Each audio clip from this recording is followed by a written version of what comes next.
राधा वल्लभ श्री हरिवंश। राधा वल्लभ श्री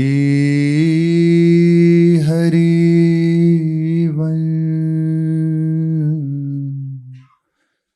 सत्प्रेम सिंधु मकरंद रसोगधारा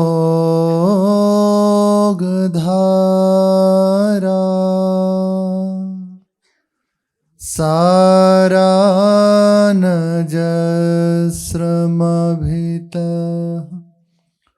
श्रवदाश्रितेषु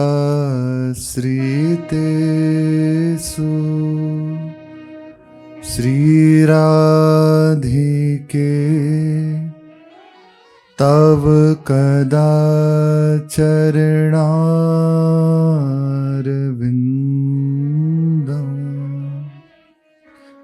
गोविन्द जीवनधनं शिरसा वहामि।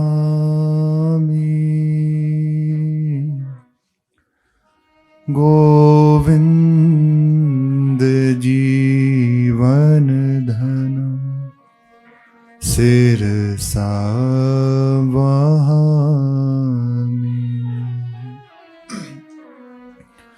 श्री राधा वल्लभ लाल की जय। अनंत दया समुद्र अपार कृपा समुद्र अहेतु की कृपालु श्री युगल सरकार निरंतर अपनी करुणा कृपा अपने जनों के ऊपर बरसा रहे हैं। जैसे जैसे इनके चरणों की स्मृति उपासक करता चला जाता है, अपने चित्त को इनके चरणों के स्मरण में जोड़ता चला जाता है, बस उसके जीवन की परम उपलब्धि उसे प्राप्त होने लगती है। आश्रय के बल से सतत स्मृति, चित्त का श्री श्यामा श्याम में हो जाना, सतत स्मृति से युक्त हो जाना, यही सब साधन का फल है। प्रीति पूर्वक अपने आराध्य देव की स्मृति हृदय में बनी रहे। महापुरुषों ने समस्त शास्त्रों का दर्शन करके, उसका अनुभव करके तब सार बात, सार वचन अपनी वाणियों में लिखे हैं कि सबका फल है प्रभु के चरणों का दृढ़ विश्वास और उनके चरणों का सतत स्मरण। पूज्य बाबा कह रहे हैं, मैं आप सबको एक ही परामर्श देता हूं, जैसे बने तैसे बस प्रिया प्रीतम की स्मृति अपने हृदय में जगा लीजिए। संसार का विस्मरण हो जाए, आप ऐसा ही प्रयास करें। जितना जितना आप संसार को विस्मरण करते चले जाओगे, उतना उतना आनंद में स्थित होते चले जाओगे। संसार दुखालय है, दुखमय है, भगवान कह रहे हैं। तो जब हम दुख का चिंतन करेंगे, दुख के प्रति महत्व रखेंगे सुख बुद्धि करके, तो परिणाम में दुख ही हाथ लगेगा। कुछ भी आप संसार से अपने चित्त को जोड़े हुए हैं तो निश्चित मानियो उसका परिणाम दुख ही होगा। हृदय क्लेशित ही रहेगा, क्योंकि संसार दुख में है। और ये कोई और नहीं कह रहा, जिन्होंने संसार को बनाया है वे कह रहे हैं। दुखालय शाश्वतम, अशाश्वत है। यहाँ कुछ भी स्थिर नहीं है, कुछ सत्य नहीं है, यहाँ कुछ सुख में नहीं है। लेकिन हमारी खोज इधर ही बनी हुई है। हमारे चित्त की एक एक वृत्ति केवल संसार में ही लगी हुई है और चाह है सुख की। कैसे प्राप्त हो सकता है? वस्तु कुछ चाहिए पर दिशा कोई और है, दिशा बदलनी होगी। सुख केवल प्रभु के चरणों में है, संसार के स्मरण में नहीं। कहते हैं सुनते हैं लेकिन फिर भी मति वहीं रहती है। सत्संग करें, महापुरुषों का संग करें, शास्त्रों का स्वाध्याय करें, जीवन को आज्ञा में बना लें, तो जो कहा जा रहा है वो अनुभव में आ जाएगा। निश्चित मानिए बहुत दुख में है, पर हम इस दुख को दुख से ही मिटाना चाहते हैं। हम सोचते हैं संसार का कोई बड़ा कार्य कर लें, इससे हमारा दुख दूर हो जाए, खूब पैसा हो जाए, खूब प्रतिष्ठा हो जाए। नहीं होगा। हृदय का क्लेश नहीं जाएगा। ये तो तभी जाएगा जब आनंद स्वरूप श्री ठाकुर जी के चरणों की प्रीति जागृत हो जाए, उनकी प्राप्ति हो जाए। तो प्रारंभ कहाँ से करें? आश्रय ले लो, सत्संग करो, संतों का संग करो, और अति सरल सहज है उनके नाम का स्मरण करो। प्रकाश में रास्ता ठीक दिखाई देता है। नाम की कृपा से हृदय में प्रकाश जागृत होने लगेगा, तो दिखाई देगा कि हमारा जो मार्ग है सुख खोजने का, संसार वो गलत है। सुख तो केवल प्रभु में है। प्रभु की ओर ही बढ़ो, जान जाएंगे। जहां महत्व जागृत हुआ तो चिंतन करना नहीं पड़ेगा, अब चिंतन प्रारंभ हो जाएगा। आप जी नहीं सकते बिना चिंतन किए, आप रह नहीं सकते बिना चिंतन किए। जैसे अभी संसार का स्मरण किए बिना नहीं रह सकते। देखो ना, थोड़ा सा चित्त हमारा एकाग्र होने लगता है, संसार से हटने लगता है, उदासीनता आने लगती है। अभी सुख प्रभु में मिला नहीं तो हृदय में एक व्याकुलता प्रकट होती है। सब खाली खाली, अब कहाँ जाऊं, किससे कहूं, एक उसे बुरा लगता है। वो उस मन की दशा ऐसी होती है उस समय कि ऐसे जल से मछली निकाल के रख दी हो, क्योंकि अभी भगवदानंद मिला नहीं है और संसार से वृत्ति हट रही है। अब क्या करे? सत्संग करे उस समय। पर बहुत कम होते हैं जो संभल पाते, नहीं तो दोबारा फिर उधर ही मुड़ जाते हैं। अब तो और सुलभ हो गया है। थोड़ा सा चित्त यदि संभलता है सत्संग से, संतों की कृपा से, गुरुजनों की कृपा से, थोड़ा सा एकाग्र हुआ, थोड़ी सी वृत्ति उदासीन होने लगी तो उसे बेचैनी होती है। क्या करूं, किससे बात करूं, कहाँ जाऊं? कहीं मत जा, शांत हो जा, बैठ जा। ये बड़े सौभाग्य से आई है। यदि कुछ दिन निर्वाह कर ले गए तो प्रभु के चरणों के रस की ओर बढ़ जाएगा चित्त। लेकिन हम नहीं सह पाते। हम उसे मानते हैं कि अब तो सब व्यर्थ हो गया, व्यर्थ हो गया, अब क्या करूं? चलो कुछ ना कुछ आश्रय लेते हैं। तो दृष्टि के द्वारा, वाणी के द्वारा, श्रवणेन्द्रिय के द्वारा, नेत्रों के द्वारा कुछ ना कुछ हम ऐसा डाल लेते हैं कि फिर से मन वहीं जाके पड़ जाता है। कुछ ना सही तो मोबाइल से ही, तो उसको खुराक मिल गई। जो वो विकल हो रहा था ना, बस उसे दोबारा खुराक मिल गई। अब फिर परेशानी होगी। ये यात्रा की, इसी को कहते हैं बीच की यात्रा। इससे उपासक सह जाए। इसके लिए सत्संग की आवश्यकता है, साधु संग की आवश्यकता है। भगवान करुणा करें, हमारी मति को शुद्ध करें। पर सुख मिलेगा तभी जब पूर्ण रूपेण चित्त प्रभु के चरणों की ओर अर्पित होने लगेगा, उनके चरणों में चिंतन से युक्त होने लगेगा। निरंतर हम चिंतन नहीं कर सकते तो कम से कम कुछ कुछ समय का बांध लें, 5-5 मिनट का अभ्यास कर लें कि हर 5 मिनट में प्रिया प्रीतम के चरणों का चिंतन करना है। जैसे भावना बने तैसे, जहां दृष्टि जाए वहां अभ्यास बना ले। नाम के द्वारा, पदों के द्वारा, जैसे बने तैसे। बस एक नियम ले ले नित्य कि मैं कम से कम 5 मिनट में तो प्रभु को नहीं भूलूंगा। यदि आपने ऐसा कर लिया कि बस जैसे बने तैसे प्रभु की स्मृति हृदय में बनी रहे, तो इसी से देख लेना अखंड स्मृति जागृत हो जाएगी। और अखंड स्मृति जहां जागृत हुई तो आनंद का स्रोत हृदय में प्रवाहित होने लगेगा। जो अब तक भटक रहे थे थोड़े थोड़े कणों के लिए, बस वो प्यास मिट जाएगी। अब कहीं और नहीं जाना, नेत्र बंद करो या नेत्र खोले रखो, यहीं से वो धारा प्रवाहित होती रहेगी, क्योंकि जुड़ गया, स्रोत से जुड़ गया। अभी जो आनंद मिलता है वे आनंद में कोष से मिलता है, जो हमारे भीतर है। पंचकोश है ना, उसमें से एक है आनंद में कोष, उससे हमें आनंद मिलता है। पर यही जब स्रोत से जुड़ जाता है, स्रोत है प्रभु, वहां से जुड़ा, तो अब उस उपासक के हृदय में सुंदर महान वेगवती प्रभु के रस से युक्त दिव्य धारा बहने लगती है, आनंद की धारा बहने लगती है, जिसमें वो तृप्त हो जाता है।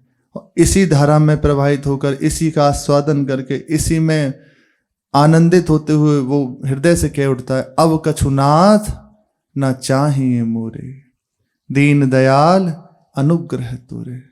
इसलिए संसार का चिंतन छूट जाए और प्रभु का चिंतन हमारे हृदय में सतत होने लगे। यही करना है, यही हमारा अनुरोध है, यही विनम्र प्रार्थना है। महापुरुषों के हृदय में एक ही क्लेश होता है, संसार जो दुख पा रहा है केवल भ्रमवश पा रहा है, सत्य में नहीं पा रहा, भ्रम में पा रहा है। वो भ्रम छूट जाए, सब सुखी हो जाए, यही कष्ट महापुरुषों के जीवन में होता है। तो महापुरुषों के वचन है, यही मेरा अनुरोध है, आप सत्संग कीजिए, संतों का संग कीजिए, ठाकुर जी की सेवा कीजिए, उनके नाम का स्मरण कीजिए, संसार का विस्मरण करने का प्रयास करो। ये जो प्रभु की दिव्य लीलाएं हैं, ये हमारे लिए परम उपयोगी हैं। इन्हीं लीलाओं के आधार पे हमारा चित्त बिना प्रयास के सहज में प्रभु के चिंतन से युक्त होने लगता है। बस इन लीलाओं को गाए, इनको सुने, इन्हीं में अपने समय को नियोजित करे, इसी में अपने समय को सार्थक करे। कुछ समय आप अभ्यासरत रहिए, उसके बाद आप स्वभावतः इसी में लगे रहेंगे, आपका स्वभाव पड़ जाएगा, आप रह ही नहीं पाएंगे। प्रारंभ में थोड़ा कठिन होता है, इसलिए अपनी दिनचर्या को ऐसे बांध लीजिए कि समय ही ना हो, हर समय नाम में, वाणी में, प्रभु की लीलाओं में, उनकी स्मृति में लगे हुए हैं। कुछ ही दिनों में जीवन की परिवर्तन हो जाएगा, दिनों में परिवर्तन हो जाएगा। श्री श्याम सुंदर अत्यंत मधुर वंशी का वादन करते हैं।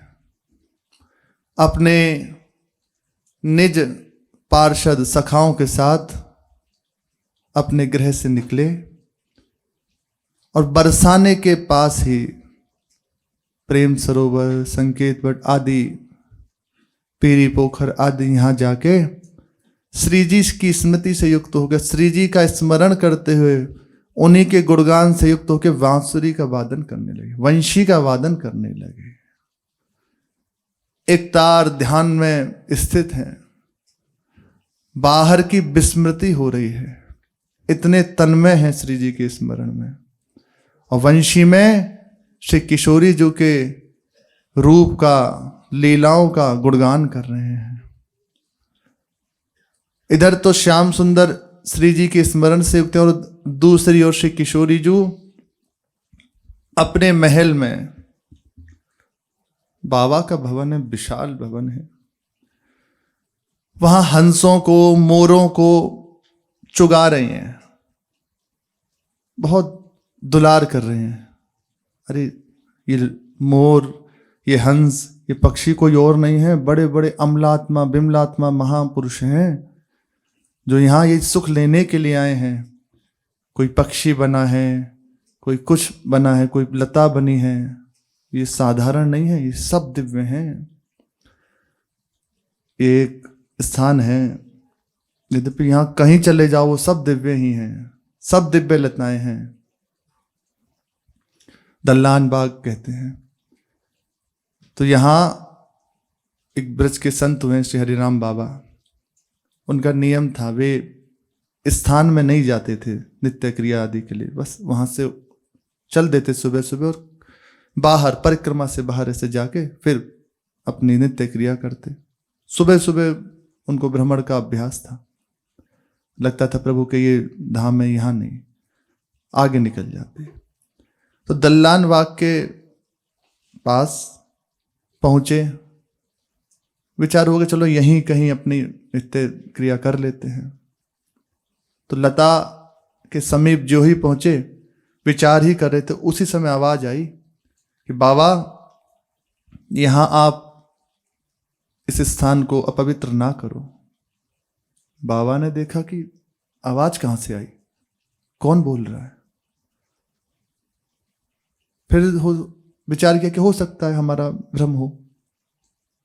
फिर थोड़ा सा आगे बढ़े, फिर आवाज आई, बाबा हम प्रार्थना कर रहे हैं, आप इस स्थान को पवित्र ही रहने दें। पूछा आप कौन हैं, आप नेत्रों के सामने आइए। तब वे महापुरुष श्वेत वस्त्र धारण किए हुए इस लता में से प्रकट हुए। उन्होंने कहा मैं यहीं भजन करता हूं। भजन के प्रभाव से, प्रिया प्रीतम की कृपा से इसी धाम में, इसी लता में निवास करता हूं। ये लता मेरा ही स्वरूप है। इस स्थान पर नित्य श्री किशोरी किशोर जो पधारते हैं और यहां बैठ के लीला करते हैं, आनंदित होते हैं, ये सब चिदानंद में है। आप भजन करते हैं, आपसे प्रार्थना है, आप कृपा करें इस स्थान को पवित्र रखें। वो तुरंत प्रणाम किए, जी ऐसा ही करें। फिर वहां से बाबा हट गए। ऐसे अनेकों लीलाएं हैं। ये दिव्य धाम है, दिव्य धाम है। यहां आपको दिखाई दे रहा है ना, कोई किसी रूप में, कोई किसी रूप में, तो वो साधारण नहीं है, वो पूर्व का कोई महात्मा है। ये दिव्य धाम है। आरती होती है, घंटे बजते, तो देखो उन सब, वो सब एक तार खड़े होकर और अपनी भाषा में प्रभु की जय जयकार करते, प्रभु का नाम का स्मरण करते हैं। खग मृग पशु पक्षी सब दिव्य हैं और सब किशोरी जो के कृपा पात्र हैं। यहाँ सबका पोषण श्री किशोरी जो की करुणा भीनी दृष्टि से होता है। ये दिव्य धाम है। आप कुछ दिन निरपराध होके गुरुजनों की आज्ञा में रहिए तो यहाँ का अनुभव होने लगेगा। यहाँ की वायु में जादू है, सहज शब्दों में कहें ना, जादू है यहाँ की वायु में। ऐसे चित्त का परिवर्तन कर दे। एक क्षण में यहाँ चिंतन करना नहीं पड़ता, या भजन करना नहीं पड़ता। भजन रसमयी विपिन धर, समुझी बसे जो कोय, प्रेम बीज ते ही खेत ते तब ही अंकुर होए। यहाँ प्रकट होता है। ये भजन में देश है। प्रयास नहीं करना, बस निरपराध होकर रहिए, वैष्णव अपराध से बच जाइए, गुरुजनों की आज्ञा में रहिए। दिनों में यहाँ होता है, तभी तो है कितने महापुरुष हो गए हैं और होते रहेंगे। यहाँ हमारी दृष्टि नहीं जा रही, पर है सब रूपों में। जितना भी आप दिखाई दे रहे हो ना, सब कोई ना कोई महात्मा है। फिर किशोरी जी के कृपा पात्र हैं। यहाँ भूत प्रेत भी है ना, वो भी सब प्रिया प्रीतम के कृपा पात्र हैं। कोई गलती भी हो जाए तो यहीं के बनते हैं, बाहर नहीं जानते। इसे डरना चाहिए कि हम धाम छोड़ के ना जाए, हमसे भजन बने ना बने, जैसे हैं बस धाम में पड़े रहे। भयभीत होना चाहिए धाम से बाहर जाने के लिए। तो किशोरी जो अपने कर कमल में लेके उन्हें चुगा रहे हैं और बड़ा दुलार कर रहे हैं।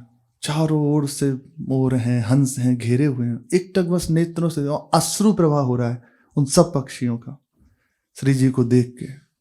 इतना करुणा में स्वरूप, ऐसी करुणा में स्वामिनी जो कुछ बन के रह जाए उनके पास, कुछ बन जाए। ऐसा थोड़ी है कि नहीं, जो आपकी राजी, आपको जैसे सुख मिले। प्रिया प्रीतम जब भ्रमण करते हुए यमुना जी के पुलिन में आते हैं ना, तो उसमें जो मछलियां हैं ना, बड़ी बड़ी दिव्य रंग की मछलियां हैं, ऐसे कलोल करने लगती हैं और बड़ी बड़ी सुंदर अपनी जो गुण हैं वो दिखाने लगती हैं, छलांग लगाती हैं, ऐसे गोल गोल घूमने लगती हैं। सब प्रिया प्रीतम को आनंदित करती हैं। सरोवर हैं, कमल हैं, सब प्रिया प्रीतम की ओर आकर्षित हो जाते हैं।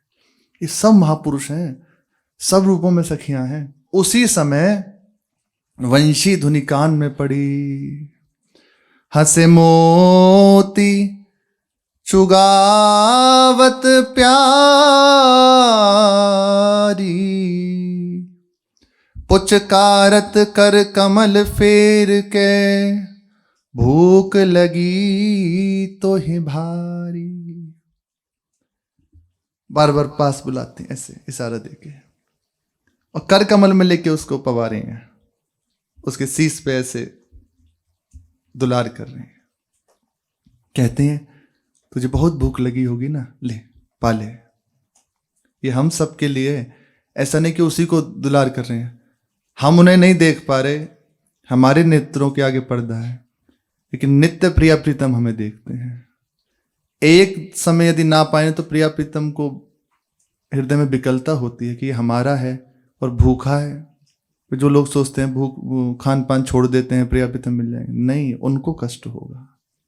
आप संसार के राग को छोड़ने का प्रयास कीजिए। वो स्थिति है जब गुरुजनों की कृपा से ऐसी अवस्था हो गई, नहीं खान पान तिन भावे है, नहीं कोमल बसन सुहावे। वो अवस्था है, ये किया नहीं जाता, ये होता है। आपको करना है तो बस एक कार्य कीजिए कि एक क्षण व्यर्थ मत गवाओ, एक सेकंड को व्यर्थ मत गवाओ। हम मनमानी करें तो क्या होगा, हमारे आराध्य देव को दुख होगा। उन्हें हृदय में होता है कि ये भूखा है, क्या करूं, कैसे करूं, किसी न किसी के द्वारा प्रेरित करते हैं। हठ नहीं, सहज हो जाओ। व्रत लेना है तो इस बात कर लो कि प्रिया प्रीतम को नहीं भूलूंगा, श्री ठाकुर जी को नहीं भूलूंगा, श्री जी को नहीं भूलूंगा। बहुत प्रेम करते हैं, ये तो तभी जान पाएंगे, कुछ थोड़ा चित्त जुड़ जाए, थोड़ा सा हृदय में कुछ भाव उनके प्रति हो, तब हम समझ पाएंगे। बुलाती हैं और कह रहे हैं तुझे बहुत भूख लगी होगी ना, ले पा ले। जित जित चलत बजावत चुटकी, गजगामिनी सुकुमारी, तितही तितही वह अति प्रिय बोलत, डोलत फिरत पिछारी। कबहु बुलावत निकट आपने, डर पावत दे तारी। नारायण या विधि सो खेलत, श्री वृषभानु कुमारी। उनके साथ खेल रही हैं श्री जी। कभी ऐसे बुलाते हैं इशारा करके, वो समीप आ जाता है, फिर ऐसे ताली ऐसे बजाती हूँ, फिर दूर हो जाता है, फिर चुटकी बजाते हुए ऐसे घूमते हैं, तो पीछे पीछे जितना भी वो पक्षी का परिकर है सब ऐसे घूमता है। कभी नचाते हैं तो नाचने लगता है। कैसा सौभाग्य इन सब का। स्वयं किशोरी जो, अरे यही तो प्रेम प्राप्त करने के लिए ये सब बने हुए हैं। इन लीलाओं को देख रही हैं दूर से सखियां, और बार बार इन पक्षियों के भाग्य को मना रही हैं। कैसा इनका भाग्य, स्वयं श्री जी इनको दुलार कर रहे हैं। बस इसी खेल में श्री किशोरी जो आनंदित हो रही थी, सबको सुख पहुंचा रही थी, और चित्त में तो श्याम सुंदर बसे हुए हैं। तभी वंशी धुनि सुनी कुमरी को, रही न तन की सार। कित हंसी वो कित बोली वो, किते हंस को प्यार। उसी क्षण जहां श्याम सुंदर वंशी बजा रहे श्री जी के स्मरण में तन्मय है, वे वंशी धुनी श्री किशोरी जी के श्रवणेन्द्री में पड़ी। बस जो ही वंशी श्रवणेन्द्री में पड़ी, शरीर शुद्ध विस्मरण हो गई। जो हंस रही थी, खेल रही थी, सब भूल गई। सखियां विकल हो गई कि क्या हुआ किशोरी जी को। समीप, वो तो श्री जी आनंदित इसलिए दूर से देख रहे हैं, तुरंत समीप आ गए और संभाला श्री जी को। पूछा, हे प्यारी जू, ये अचानक आपको क्या हुआ, कैसे? अब कहना चाहती हैं पर कह नहीं पा रहे, बार बार धैर्य बना रही हैं। बिठाया, दुलार किया सखियों ने। तब श्री जी कह रही है, नंद नंदन वन वंशी बजाई रे, श्रवण करत सुधि रही नातन की, एक संग मोमति बोराई रे।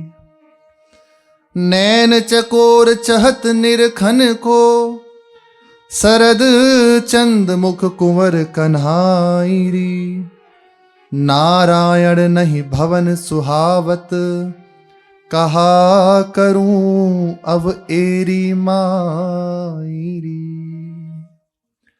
ये जो श्याम सुंदर ने वंशी का वादन किया है ना, बस अब मुझे कुछ नहीं सुहारा। मेरे नेत्र उनको देखने के लिए तरफ रहे हैं, विकल हो रहे हैं। उनका वो शरद चंद्र जैसा मुख कमल, ये नेत्र उनको देखने के लिए विकल हो रहे हैं। अब ये घर आंगन नहीं सुहाता। अब तू ही बता इस समय क्या करूं। वंशी नहीं यह सोती है दारी। खूब समझा रहे हैं सखियों ने, खूब समझाया कि अभी कैसे कैसे जाएं। बोले अब तो कुछ भी उपाय करो, अब लोक लाज जाए जो हो, अब जो भावे सो करो, पर चलो अब श्याम सुंदर से मिलन को चलो, कैसे भी चलो। बस ये वंशी नहीं है, ये बंसी हमारी सौत है। या ही ने गृह कार्य भुलाए, सुधि बुद्धि हर लई हमारी। ऐसी ने सारे कार्य भुला दिए, सारी सुध बुध विस्मरण करा दिया। चैन नहीं है अब, आठों प्रहर बस हृदय विकल रहता है। ये चतुरासी जी ही है ना, ये यही वंशी का नाद है। द्वापर में बजी थी तो समस्त ब्रज वासियों को, ब्रज गोपी जनों को, उनको सुख पहुंचाया। लेकिन जब कलयुग में बजी तो पूरे विश्व को सुख पहुंचा रहे हैं। जो ये वंशी ध्वनि चतुरासी जी को श्रवण करेगा, गायन करेगा, तो इसकी वाणी है ये श्री किशोरी जी के समीप पहुंचा देगा। मिलने की लालसा, मिलन ये चतुरासी जी करा देगी। पर करे, आज सुबह श्री महाराज जी कह रहे थे, अर्थ पे ज्यादा ध्यान ना दे, क्या अर्थ है उसका अर्थ पढ़ने का प्रयास ना करे। बुद्धि लौकिक है, लौकिक चिंतन कर सकती है। केवल गाओ, इसी गायन से कहत अनुसुनत रस रीति जानी। क्या रस है, क्या इसकी लीलाएं जान जाओगे। बस हृदय जहां रस में हुआ, जहां इसमें पड़ा, अब चैन नहीं है। अब बस प्रिया प्रीतम के सिवा कुछ सुहाएगा नहीं। उस समय वंशी का नाद हुआ था और अभी भी वंशी नाद हो रहा है। ये जो गुरुजन दहाड़ रहे हैं, ये वंशी का ही नाद है। हम कहाँ कहाँ पढ़े थे, देखो वहां से बुला लाए, ये वंशी का ही नाद है। कौन कौन कहाँ कहाँ क्षेत्र में पड़ा हुआ, दूर दूर। देखो कोई कश्मीर से, कोई कहाँ से, कोई विदेश से, कहाँ से, कैसे हुआ, ये वंशी का नाद गया। वो वंशी ले आई, वृंदावन ले आई, यहां ले आई। अब कुछ दिन का इंतजार करो, अब आगे प्रवेश है, सीधा आगे प्रवेश ही है। जे कुलवंती प्रवीण नारी जग, धीरज धर्म पति व्रतवारी। तिनहु की इन लाज बिगोई, बन वन फिरत है बदन उघारी। नारायण हम तो नित तर से, यह भई अधरन की अधिकारी। कह तो यही रहेगी ब्रज में, कै ब्रज में बसी हैं ब्रज नारी। जिसके कान में पड़ी उसका पातिव्रत धर्म नष्ट कर दिया। सबकी लाज चली गई इस वंशी का जिसने श्रवण किया। देखो ना, सब अपने अपने धर्म में, कि कोई इस सेवा में, कोई इस सेवा में, सब चले गए। क्या हुआ? अब बस एक ही बात है, कब प्रिया प्रीतम मिले, कब नेत्र भर के देखें। जबरदस्ती हृदय में आ गई बात। बन बन फिरत हैं बदन उगारी। अब देखो, कोई एक अचला लंगोटे, कोई कुछ, कोई दिगंबर हैं, कोई कैसे हैं, ये प्रभाव हुआ। भूल गई देह सुधी, अब बस विकलता जागृत हो गई। नारायण स्वामी जी कह रहे हैं, हम हूं नित्य तरस रहे हैं अब भी उस दर्शन के लिए। अब तो या ये वंशी रहेगी या फिर हम ही रहेंगे इस ब्रज में, दोनों में से एक रहेगी। अब दोनों नहीं रह सकती। अरी सखी कित को बजी वंशी चित की चोर, मोमन ऐचत आप को जो चकई को डोर। ये किधर से बज रही है सखी, जरा अनुसंधान तो कर, जरा देख तो सही किधर से ये वंशी की ध्वनि आ रही है। चल, तुरंत एक सखी ने बताई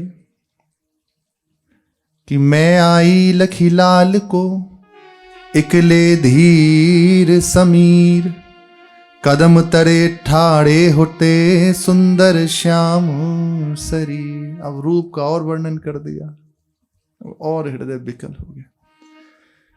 सुंदर कदम की लता के नीचे टेढ़े खड़े हुए अधरों पे वंशी को पधरा के उसका वादन कर रहे हैं। अभी मैं उधर से ही आ रही हूं।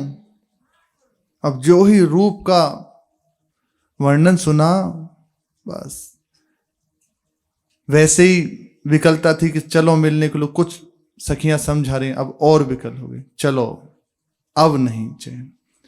चलो री आज ब्रज राज मुख निरखिवे, चलो री आज ब्रज राज मुख निरखिवे, चलो री आज ब्रज राज मुख निरखिए, चलो री आज ब्रज राज मुख निरखिए। जगत की लाज सो काज नहीं सरे गो, जगत की लाज सो काज नहीं सरे गो, जगत की लाज सो काज नहीं सरे गो, जगत की लाज सो काज नहीं सरे गो।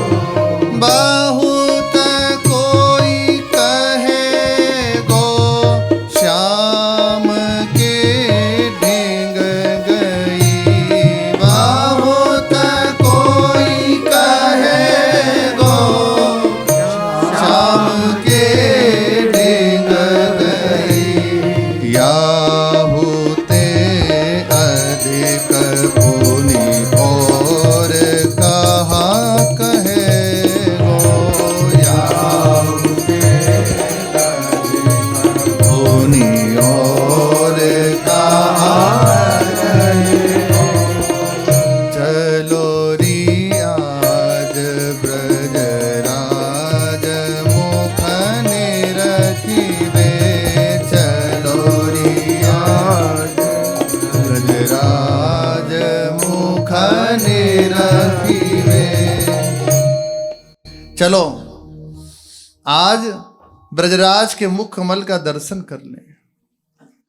ये जगत की लाज करने से कोई काम नहीं बनने वाला।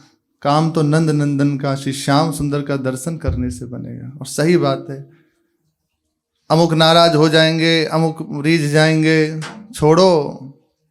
ये जगत की लाज करने से कि अगर नाम जप करेंगे, तिलक लगाएंगे, कंठी बांधेंगे, कोई क्या कहेगा, ये कुछ ना कुछ कहता रहेगा। ये संसार किसी को नहीं छोड़ता। आप अच्छे से चलो तो आपको कुछ ना कुछ कहेगा, आप गड़बड़ चलो तो कुछ ना कुछ कहेगा। इसको छोड़ो, यहाँ कुछ बनने वाला नहीं है। इससे बात बनेगी, नेत्र भर के श्री श्यामा श्याम का दर्शन कर लो। सखियां से श्री किशोरी जो कह रही हैं ज्यादा से ज्यादा कोई क्या कहेगा कि शाम के ढिंग गई, मिलने गई, इससे अधिक और क्या कोई कहेगा। सही बात है, कोई कहेगा बहुत भगत हो गए, अब तो वृंदावन जाके रहते हैं, इससे ज्यादा कोई क्या कहेगा। कहने दो, कोई फर्क नहीं पड़ता, कहने दो इनको जो करना है। अपनी बात एक बार बना लो, ये जीवन उनके मिलन के लिए बना है, मिला है, बस उनको पालो। ये तो कहता रहेगा कुछ ना कुछ। वो सुना है ना दृष्टांत, कई बार श्री महाराज जी से सुना है, वो घोड़े और वाला बाप बेटा जा रहे हैं, तो दोनों बैठे हुए, तो किसी ने कहा कि लो, दोनों जन बैठे हैं, उतर गए, बेटे को बिठा लिया। बोले देखो कैसा मूर्ख है, पिता वृद्ध है और बेटा जवान है तो उस पर बैठ के जा रहा है। बेटा उतर गया, पिता बैठ गया। बोले देखो कैसा मूर्ख है, बेटा जवान है उस पर निर्दयता कर रहा है, वृद्ध पिता बैठ गया, उसको भी बिठा ले। उन्होंने क्या किया कि चलो दोनों ही उतर जाते हैं। तो आगे जाएगा कैसे मूर्ख हैं, घोड़ा खाली जा रहा है, दोनों पैदल जा रहे हैं, वो दोनों बैठ गए। बोले हराम का मिल गया, तो दोनों चढ़े हुए हैं। वो दोनों हाथ जोड़े, इनको छोड़ो, ये कुछ ना कुछ कहते रहेंगे, इनसे कुछ फर्क नहीं पड़ेगा, छोड़ो, अपने कार्य में ध्यान दे। यदि आपको प्रभु चाहिए या जिस लक्ष्य की प्राप्ति करनी, तो दृष्टि केवल लक्ष्य पे रखो, प्रभु पे रखो, नहीं तो संसार कुछ ना कुछ कर आपको वो चैन से रहने नहीं देगा। अच्छा पढ़ो तो परेशानी उसे, ना पढ़ो तो परेशानी, कुछ ना कुछ कहेगा, उसका कार्य है। बहुत से बहुत कोई क्या कहेगा, बहुत भगत हो गए, बढ़िया है, भगत हो गए ना, प्रभु के हो गए ना, बस ठीक है, यही होना है, यही करना है। नाची वे लगी तो पेरी घूंघट कहाँ, नाची वे लगी तो पेरी घूंघट कहाँ, सूर रण चढ़े पे कौन सो डरे गो, सूर रण चढ़े पे कौन सो डरे गो, वेगी निज प्यारे ते मिलो नारायण, वेगी निज प्यारे मिलो बहुरी सो सखी दाब कब परे गो, बहुरी सो सखी दाब कब परे गो, चलो री आज ब्रज राज मुख निरखिए, चलो री आज ब्रज राज मुख निरखिए। नाचने निकली तो घूंघट कैसा, जब मिलन को निकल चुके प्रभु से, तो अब क्या चिंता करना। सूर रण चढ़े पे कौन सो डरेगो। अब जब युद्ध के लिए योद्धा निकल पड़ता है, तो बाढ़ से नहीं घबराता, मृत्यु से नहीं घबराता, बस बेगी निज प्यारे ते मिलो नारायण, चलो अब एक साथ चलो, मिलो, अपने प्रीतम से मिलो। और ये समय उनसे मिलने का ही है, ये अवसर जो मिला है ना, प्रभु से मिलने का ही है। फिर ये दाव नहीं पड़ेगा, बार बार तो बनत नहीं अस संजोग अनूप, मानुस तन वृंदा विपिन रसिकन संग और बिबी रूप, ये दाव बार बार नहीं पड़ेगा। अब बात बन गई है, छोड़ो चिंता और भागो प्रभु की ओर। बस कहना ही था, तुरंत सब मानो सरिता जैसे समुद्र की ओर उमगती हो, ऐसे ही सब श्री किशोरी जी के साथ श्री नंद नंदन का दर्शन करने के लिए वहां से निकली। और जहां श्याम सुंदर खड़े हैं कदम की लता के नीचे, उनको जाके नेत्रों को सफल किया। श्री किशोरी जो सामने खड़ी हैं, अभी श्याम सुंदर मानो ध्यान में ही हैं, पर जो ही दृष्टि श्रवण इंद्रिय से सुनाई दिया, करधनी, नूपुर, कंकन आदि की ध्वनि, नेत्र खोल के देखे तो परस्पर नेत्र सफल हो गए, परस्पर दो चकोर दो चंद्रमा इस गति से युक्त हो गए।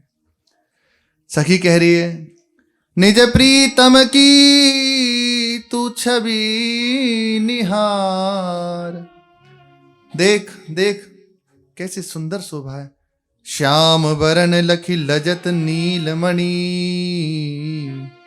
सुंदरता मुख पे अपार। कैसी सुंदरता मुख पे प्रस्फुटित हो रही है, अत्यंत सुंदर है। भ्रकुटी कुटिल मधुर मुस्क्यावन, चितवन की कछु नई ढार। नारायण कटि पे कर धर के, ठाड़े पकड़ के कदम डार। निज प्रीतम की तू छवि निहार। सखी बंक भ्रकुटी है और मधुर मुस्कान, अरे चितवन ऐसी है, चित्त किसी का बस में रह जाए, अधीन रह जाए, तभी तक अपना होश है, जब तक इनको देख नहीं लेते। यदि रसिकों ने कहा घर परिवार यदि प्रिय हो ना तो इनकी ओर मत आना, और यदि आ गए तो फिर बस अब भूल जाओ कि कुछ था आपका। एक बार जहां इनकी बाकी दृष्टि पड़ी ना तो सब विस्मृत हो जाएगा। एक कर कमल कटी पे रखे हुए हैं, उसमें वंशी ले ली है, और एक से कदम की लट्टा को पकड़े हुए हैं। सीधे खड़े होते ही नहीं, टेढ़े ही खड़े हैं और दृष्टि से श्री किशोरी जी को देख रहे हैं। ठाड़े पकड़ के कदम डार, बस ये शोभा। परस्पर आसक्त हैं, आसक्त होते हुए आसक्ति बढ़ती जाती दिन पे दिन। मोहन बस गए मेरे मन में, लोक लाज कुल कानी छूट गई इनकी लगन लगन में। मोहन बस गए मेरे मन में, सारी लोक लाज कुल कानी छूट गई।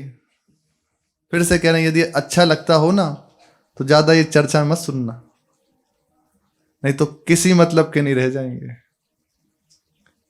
बरछी सी लगती है। अब जैसे स्मृति होगी ना, इतने सुंदर हैं, ऐसे देखते हैं, बस वो चला चिंतन। जो ही वहां का चिंतन छूटा, थोड़ा भी स्वरूप यदि भगवत कृपा से नेत्रों में आने लगा, उसी में रोना प्रारंभ, विकलता प्रारंभ। अब चैन नहीं, इसी में होता है कब मिलेंगे। किसी से कहो मत, किसी को बताओ मत, आप देख लेना वो मिलना चाहते हैं आपसे। पर हम क्या करते हैं, थोड़ी सी हृदय में ऐसी वृत्ति आई, उसी में क्यों नहीं मिलते, क्या है। अरे नहीं, अभी आस्वाद करो, आस्वादन करो, इसका पान करो। ये सबको सुख नहीं मिलता। कल्याण हो जाना आसान है, पर ये मिलना कठिन है। नेत्रों में बसे हुए हृदय मिलन से युक्त और भारी विकलता, ये दुर्लभ है, अत्यंत दुर्लभ। ब्रह्मा जी के लिए भी दुर्लभ है, ब्रह्मा जी के लिए भी दुर्लभ है। ये मानो प्रभु जब अत्यंत रीझ जाते तब उसको देते हैं। ये सुनने का भी सौभाग्य बड़े सौभाग्य से मिलता है, बहुत सौभाग्य से मिलता है। ये विशुद्ध बात केवल कृपा से सुनने को मिलता है। जित देखूं तितहि यही दीखे, घर बाहर आंगन में। अंग अंग प्रति रोम रोम में, छाए रहे सब तन में। कुंडल झलक कपोलन सोहे, बाजू बंद भुवन में। कंकन कलित ललित मणिमाला, नूपुर धुनि चरणन में। चपल नयन भ्रकुटी बर बाकी, ठाड़े सघन लतन में। और जो ही ये छवि देखी, नारायण बिन मोल बिकी में। इनकी नेक हसन में, मोहन बस गए मेरे मन में। जो ही नेत्रों से रूप देखा, अब कुछ और स्मृति अपनी सुध ना रही, बस एक रहो नंदलाल यहां अवस्थित हुए। वे किशोरी जी को देख रहे हैं, किशोरी से श्याम सुंदर को देख रहे हैं। श्री जी कह रही है कोई ना कोई पुण्य प्रताप से आपको यशोमती मैया ने पाया है, कहीं मेरी दृष्टि न लग जाए। नारायण छवि धाम श्याम पे राई नौन उतारूं, आपके सुंदर स्वरूप पे मैं राई नौन उतारूं, किसी की दृष्टि न लग जाए। लालजू कह रहे हैं श्री जी, किशोरी जू है प्यारी जू, आपकी सुदृष्टि ही लगेगी मुझे, कुदृष्टि तो किसी और के लगेगी। आप तो कैसे भी देखो उससे सुदृष्टि होगी, मेरा मंगल ही होगा उससे, हमारा मंगल ही है। आपने देख लियो, अब हमारा मंगल प्रारंभ है। ये दृष्टि आपकी सुदृष्टि है, आपकी नजर ना लगेगी। बस प्रिया प्रीतम मिले, सखियों के हृदय में बड़ा आनंद हुआ। नारायण स्वामी जी कह रहे हैं लीला युगल स्वरूप की, दुख भंजन सुख देन, नारायण जे नित सुने, गावे पावे चैन, गावे पावे चैन। ये युगल सरकार की जो लीला है ना, समस्त दुखों को दूर करने वाली, दुख भंजन सुख देन, स्थायी सुख देने वाली है। केवल सुनते रहें, केवल गाते रहें, इसी से हो जाएगा। गावत श्रवणन सुनत सुखाकर विश्व दुरित दबनी। ये लीलाएं आप केवल गायन करो, सुनो, इसी से समस्त दुखों का नाश हो जाएगा और हृदय विश्राम को प्राप्त हो जाएगा। सदा सदा का जो थकान है ना, मिट जाएगी इन लीलाओं से। इसके आगे बड़ी एक आनंदमय लीला है। लालजू महाराज यहां विराजमान है, सखियां हैं, किशोरी जू हैं। यहीं से श्री किशोरी जू श्याम सुंदर वन विहरण करते हुए निधवन की ओर पधारते हैं। उधर मनसुख लाल जी और श्री श्रीधामा सखाओं के साथ विचार करने लगे कि लाला तो नित्य आनंद लेवे, बढ़िया बढ़िया दधी दूध माखन आदि खावे ही है, अपनी कसी व्यवस्था करनी चाहिए। तो का व्यवस्था करते हैं, तो शेष चर्चा के। श्री राधा वल्लभ लाल की जय।